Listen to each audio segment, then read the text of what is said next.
पूनम की शादी दशहरे वाले दिन हुई थी। राकेश की एक मौसी जो हैदराबाद में रहती थी, उन्होंने घुटनों का ऑपरेशन करवाया था। इस वजह से वो शादी में नहीं आ सकी। उनका बहुत मन था नई बहू से मिलने का, इसलिए पूनम अपने ससुराल वालों के साथ मौसी जी के घर मिलने गई हुई थी। पूनम बहू, तुम्हारी शादी के बाद पहली दिवाली है, इसलिए मैंने तुम्हारे मौसा जी से कहकर दिवाली के कुछ उपहार और मिठाई मंगवा ली है। अब तुम दिवाली के पास आई हो तो ये सब देना तो बनता ही है। थैंक यू मौसी जी, ये तो आपका प्यार है। ये सारे गिफ्ट मुझे आपकी बहुत याद दिलाएंगे। रुक्मणी दीदी, ये आपने बहुत अच्छा किया। अब कल दिवाली है, आज छोटी दिवाली के दिन हम जा रहे हैं। कल दोपहर पहुंचने में हो जाएगी, फिर दिवाली का सामान खरीद ही नहीं पाएंगे। तभी तो मैंने तुम्हारे जीजा जी के हाथ सारा सामान मंगवा लिया था।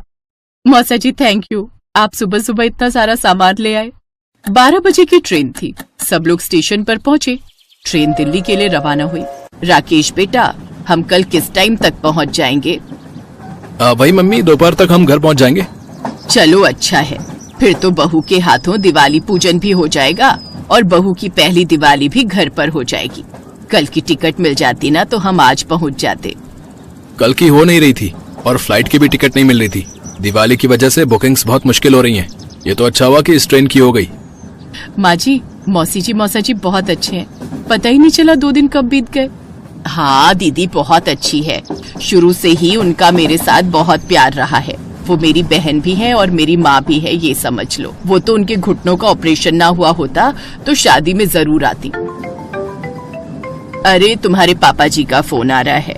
हेलो, हाँ जी, हाँ बैठ गए हैं। राकेश बोल रहा है कल दोपहर तक पहुँच जाएंगे। अच्छा ठीक है। हाँ, वो दीदी ने काफी सारा सामान दिवाली का दे दिया है। हाँ, प्रसाद भी दिया है। खिलौने भी बहुत सारे दे दिए। तुम थोड़ा सा प्रसाद ले आना। हाँ, बाकी लक्ष्मी गणेश जी की मूर्ति ले लेना। अच्छा ले आए हो? ठीक है, कल पहुंचकर फिर तुम्हें फोन करती हूँ। अच्छा सुनो, दिवाली के जो दिए लाए हो उन्हें रात को पानी में भिगो देना और सुबह सूखने बिछा देना। रात भर भिगो कर रखो तो दिए में तेल जल्दी खत्म नहीं होता, काफी देर तक जलते हैं। इसी तरह खाते पीते बातें करते हुए रात बीत गई। अगले दिन सुबह 5 बजे जब सब सोकर उठे तो देखा ट्रेन रुकी हुई थी। लोग आपस में बातें कर रहे थे। अंकल जी, ये ट्रेन क्यों रुकी हुई है? यहाँ तो कभी नहीं रुकती ट्रेन। पता नहीं बेटा, पिछले आधे घंटे से रुकी हुई है। अभी कुछ पता नहीं चल पा रहा है। कोई कह रहा है कि आगे सिग्नल नहीं मिल रहा है, इस वजह से ट्रेन रुकी है। अरे वहाँ दूसरे डिब्बे में तो लोग बात कर रहे हैं कि आगे ट्रैक टूटा हुआ है तो कई घंटे तक शायद ट्रेन यहीं रुकी रहेगी। तभी पूनम और उसकी सास भी सोकर उठ जाते हैं। हैप्पी दिवाली मम्मी जी। हैप्पी दिवाली बेटा, पहली दिवाली की बहुत बहुत बधाई। जीती रहो, खुश रहो, सदा सुहागन रहो। Happy Diwali Rakesh ji. Happy Diwali Poonam. Happy Diwali माँ। खुश रहो बेटा, सदा सुखी रहो। अच्छा, आपकी बहू की पहली दिवाली है? हैप्पी दिवाली आंटी जी। हाँ, बहू की पहली दिवाली है। कहीं रिश्तेदारी से आ रहे हो? हाँ बहन जी, वो मेरी बहन रहती है हैदराबाद। लेडीज की आपस में गपशप शुरू हो गई, पर काफी देर होने के बाद भी ट्रेन नहीं चली तो सब लोग ट्रेन से नीचे उतरकर देखने लगे और आपस में कारण जानने लगे। 10 बज चुके थे। ट्रेन का टाइम था 12 बजे पहुंचने का, पर अभी तक कोई उम्मीद नजर नहीं आ रही थी ट्रेन के चलने की। दोपहर के 3 बज गए पर ट्रेन वैसी की वैसी ही खड़ी थी। तभी टीटी आता है और बताता है कि आगे रेलवे लाइन खराब है।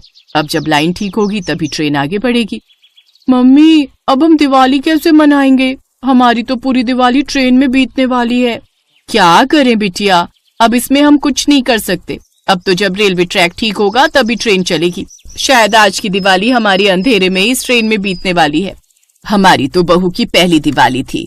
हमने सोचा घर टाइम पर पहुंच जाएंगे तो घर पर दिवाली सेलिब्रेट कर लेंगे, पर क्या पता था कि दिवाली की रात इस ट्रेन में बीतेगी। मम्मी, तभी मैं बोल रहा था फेस्टिवल के मौके पर हमें नहीं जाना चाहिए। अब देखो परेशानी आ गई। वहाँ पापा भी फोन कर रहे हैं कि कब पहुंचोगे। उन्हें बताया तो वो भी चिंता में आ रहे हैं। कोई नहीं, तुम्हारे पापा जी को बोलना दिवाली की पूजा करके ताऊ जी के घर चले जाएंगे। सबका मन बहुत उदास हो गया। दिवाली की शाम आई। सब बस आपस में बातें ही कर सकते थे, कोई कुछ नहीं कर सकता था। सबकी बातचीत के दौरान ट्रेन में ही पूनम को एक और हमउम्र लड़की मिल गई। उसकी भी इसी साल शादी हुई थी और उसकी भी पहली दिवाली थी। दोनों आपस में बातें करने लगी। तभी पूनम के दिमाग में एक आइडिया आया। वर्षा, तुम्हारी भी पहली दिवाली है और मेरी भी, क्यों ना हम अपनी इस दिवाली को कुछ स्पेशल बनाएं, हम अपनी दिवाली ट्रेन में मनाएं। पर कैसे? हमारे पास तो ना ही दिवाली के दीपक और लाइट्स हैं और ना ही मिठाई खील बताशे। मेरे पास सारा सामान है, रुको मैं अभी बैग में से निकालती हूँ। बहू, ये सामान क्यों निकाल रही हो? माँ जी, आज दिवाली है, अगर हम घर पर दिवाली नहीं मना सकते तो ट्रेन में तो मना ही सकते हैं ना। और वैसे भी ये सामान मौसी जी ने बहुत प्यार से दिया था ताकि मैं अपनी पहली दिवाली पर इस्तेमाल कर सकूं। अब हम दिवाली पर घर तो पहुंच नहीं पाएंगे, इसलिए मैं सोच रही हूँ हम दिवाली का त्योहार ट्रेन में मनाएंगे। आइडिया तो बहुत अच्छा है, लाओ मैं हेल्प कर दूं। ये तो बहुत अच्छा विचार है बहू, चलो मैं भी तुम्हारी मदद करती हूँ। पूनम की बात को सुनकर बाकी के यात्री भी बहुत प्रोत्साहित हुए। पूनम और वर्षा मिलकर दिवाली के पूजन की तैयारी करती हैं। पूजा में प्रसाद रखती हैं, मिठाइयाँ रखती हैं और दीपक जलाकर सब लोग माता लक्ष्मी और भगवान गणेश का पूजन आरती करते हैं। पूरी ट्रेन में दिवाली की रौनक साफ साफ दिखाई दे रही थी। अरे पूनम, मौसा जी ने थोड़े पटाखे दिए थे ना, क्यों ना हम ट्रेन से बाहर उतरकर सब लोग फुलझड़ी जलाएं? हाँ, मेरा भी बहुत मन है फुलझड़ी जलाने का। भैया, मेरे पास दिवाली की ना थोड़ी आतिशबाजी है, हम सब मिलकर ना दिवाली की आतिशबाजी छोड़ते हैं। चलो सब लोग ट्रेन से बाहर चलते हैं। सब लोग ट्रेन से उतरकर आतिशबाजी छोड़ने लगते हैं। फुलझड़ी, अनार वगैरह जो भी थोड़ा बहुत सामान जिसके पास था, सबने खूब मजे किए। उस दिन दिवाली का त्योहार एक भाईचारे का प्रतीक भी बना। दिवाली के त्योहार को सब एक साथ भाईचारे के साथ मना रहे थे। उस दिन पूनम की सबने बहुत तारीफ की। उसके प्रयास की वजह से उसकी तो पहली दिवाली यादगार बनी ही, पर साथ ही ट्रेन में बैठे सभी यात्रियों के लिए भी वो दिवाली खुशहाली से भरी, कभी न भूलने वाली दिवाली बन गई।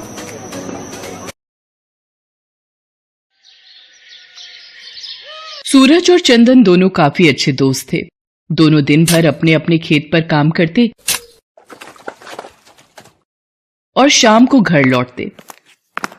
एक दिन, ये लो भैया, अब ठीक है, ये लो, तुम भी लो। चंदन, मुझे एक बात समझ में नहीं आती, जब भी तुझे फसल के पैसे मिलते हैं तो कुछ पैसे ये मंदिर के बाहर बैठे भिखारियों में क्यों बांटने आ जाता है रे? अरे इन लोगों की तो आदत है मांगने की, मैं तो 1 रुपया इन्हें ना दूं। सूरज, मुझे पता है मैं खुद इतना अमीर नहीं कि इन लोगों के लिए ज्यादा कुछ कर सकूं, पर 20-30 रुपए भी यदि मैं इन्हें अपनी कमाई में से दे देता हूं तो मुझे बहुत सुकून मिलता है रे। और शास्त्रों में भी कहा गया है कि अपनी कमाई का कुछ हिस्सा दान करने से घर में बरकत रहती है। जिस दिन कभी भगवान ने चाहा कि मेरी कमाई ज्यादा होगी तो मैं ज्यादा दान करूंगा। तू नहीं मानेगा, चल अब घर चलें, बहुत देर हो गई है और जोरों की भूख भी लगाई है। सूरज और चंदन दोनों अपने अपने घर चले जाते हैं। चंदन अपनी पत्नी रमा से कहता है, रमा, बस मेरा मन है इस बार दिवाली से पहले फसल की अच्छी बिक्री हो जाए तो त्योहार पर कुछ पैसे तो आ ही जाएंगे। आप चिंता मत करो, आप इतनी मेहनत करते हो तो उसका फल आपको जरूर मिलेगा। बापू, मुझे इस बार दिवाली पर बड़ी वाली फुलझड़ी दिलाओगे ना?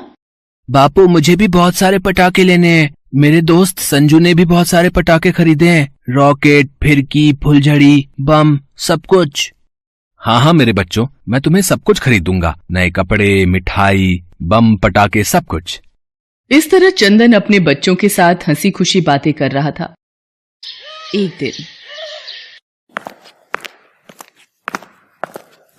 क्या हुआ चंदन, तू इतना मुंह लटकाए क्यों आ रहा है? पता नहीं सूरज, इस बार जो फसल उगाई थी उसके दाम बहुत गिर गए हैं रे। कैसे होगा सब कुछ इस बार? अगर सारी फसल बर्बाद हो जाएगी तो? मैं तुझसे कह रहा था कि तू वो फसल मत उगा, वो नहीं बिकेगी, पर तूने मेरी नहीं मानी। अब देख मेरी कितनी अच्छी बिक्री होगी। 4 दिन बाद दिवाली है, मेरी तो दिवाली आराम से बीतेगी। बेटा, मेरे घर में खाने को कुछ भी नहीं है। मेरा बेटा बीमार है, कुछ मदद कर दो ताकि अपने बेटे के लिए कुछ खाने का खरीद कर ले जा सकूं। अरे हट बुढ़िया सामने से, पता नहीं त्योहार आते नहीं ये लोग मांगना शुरू कर देते हैं। मैं तो 1 रुपया तुम भिखारियों को ना दूं। कोई बात नहीं बेटा, रहने दो, मैं कहीं और से मदद मांग लूंगी। अम्मा, मेरे पास ये 50 रुपए हैं, शायद इनसे तुम्हारी कुछ मदद हो जाए, ये रख लो। जीते रहो बेटा, माँ लक्ष्मी की कृपा तुम पर सदैव बनी रहे। तुम्हारा बहुत बहुत शुक्रिया बेटा। अब मैं इन रुपयों से अपने बच्चे को भोजन खरीद कर खिला सकती हूँ। बेटा, तुमने दिवाली के दिनों में मेरी सहायता की है, इसलिए मैं भी बदले में तुम्हें कुछ देना चाहती हूँ। ये कुछ गेहूं के दाने अपने खेतों में माँ लक्ष्मी का नाम लेकर फैला देना। माँ लक्ष्मी का आशीर्वाद तुम पर बना रहेगा बेटा। अरे ओ, तुझे इतना दानवीर कर्ण बनने का शौक क्यों है रे? है तेरी फसल नहीं बिकी, आगे 4 दिन बाद दिवाली है, तेरे खुद के पास खाने को पैसे नहीं है और तू भिखारियों को रुपए बांट रहा है। ज्यादा फालतू उड़ाने का शौक है तुझे, और बदले में मिला क्या? 4 गेहूं के दाने। सूरज, मेरी जेब में रुपए ना होते तो शायद मैं भी नहीं दे पाता, पर इस वक्त एक बूढ़ी अम्मा को पैसों की जरूरत थी और मेरी जेब में 50 रुपए रखे थे, इसलिए मैंने दे दिए। चंदन वो गेहूं के दाने अपनी जेब में रख लेता है और दोनों घर वापस आ जाते हैं। उधर वो बुढ़िया अपने असली रूप में आ जाती है। देवी लक्ष्मी, दिवाली के समीप आने पर पृथ्वी लोक में आपके स्वागत की तैयारियां शुरू हो गई हैं। स्वामी, दिवाली पूजन के दिनों में मेरे सच्चे भक्त अनन्य बार मेरा नाम पुकारते हैं और गरीब बेसहारा लोगों के बारे में जिनके भी मन में दयालुता होती है, उन भक्तों के भंडार भरना मेरा कर्तव्य बन जाता है। दिवाली उत्सव के दिनों में भक्त अपनी भक्ति का प्रमाण देते हैं और मैं अपने भगवान होने का, इसलिए भक्तों की परीक्षा लेना भी मेरा कर्तव्य बन जाता है। देवी लक्ष्मी, ये तो सत्य है, जिस मनुष्य पर भी आपकी कृपा हो जाए वो धन धान्य वैभव से परिपूर्ण हो जाता है और दरिद्रता उसे छू नहीं पाती, और ये उन्हीं के भाग्य में लिखा होता है जो मन से साफ और सच्चे होते हैं। उधर चंदन रमा से कहता है, रमा, मेरी फसल कोई भी नहीं खरीदेगा। मुझे कुछ समझ में नहीं आ रहा है, मैं इस दिवाली पर क्या करूँगा? बच्चों की इच्छाओं को कैसे पूरा करूँगा? निराश मत हो जी, अभी दिवाली को 4 दिन बाकी हैं, कोई ना कोई ग्राहक जरूर मिल जाएगा। रमा, मैं जरा खेत का चक्कर लगा कर आता हूँ, ठीक है? चंदन खेत पर चला जाता है। तभी उसे याद आता है कि उसे बूढ़ी अम्मा ने गेहूं के दाने दिए थे। वो खेत में उन दानों को माँ लक्ष्मी का नाम लेकर फैला देता है और घर आ जाता है। अगले दिन जब सूरज सोकर उठता है तो उसके द्वार पर एक ग्राहक आता है और उस फसल के बारे में पूछता है। चंदन उसे खेत पर ले जाता है। हरी भरी लहराती फसल को देखकर ग्राहक खुश होकर उस फसल को खरीदने के लिए बोलता है। ये सुनकर चंदन बहुत खुश होता है और वो अच्छे दामों पर अपनी सारी फसल उस व्यक्ति को बेच देता है। चंदन मन ही मन माँ लक्ष्मी को धन्यवाद करता है। पता नहीं उसके मन में ये विश्वास उठा था कि उसने जो गेहूं अपने खेतों में फैलाए थे वो माँ लक्ष्मी का ही आशीर्वाद था। चंदन खुशी खुशी सारी बात रमा को बताता है। रमा, माँ लक्ष्मी के आशीर्वाद से हमारी सारी फसल बिक गई। माँ लक्ष्मी, आपकी जय हो। मैं सूरज को ये बात बताकर आता हूँ, वो जब ये खबर सुनेगा तो बहुत खुश होगा। चंदन सूरज को ये खुशखबरी सुनाने जाता है।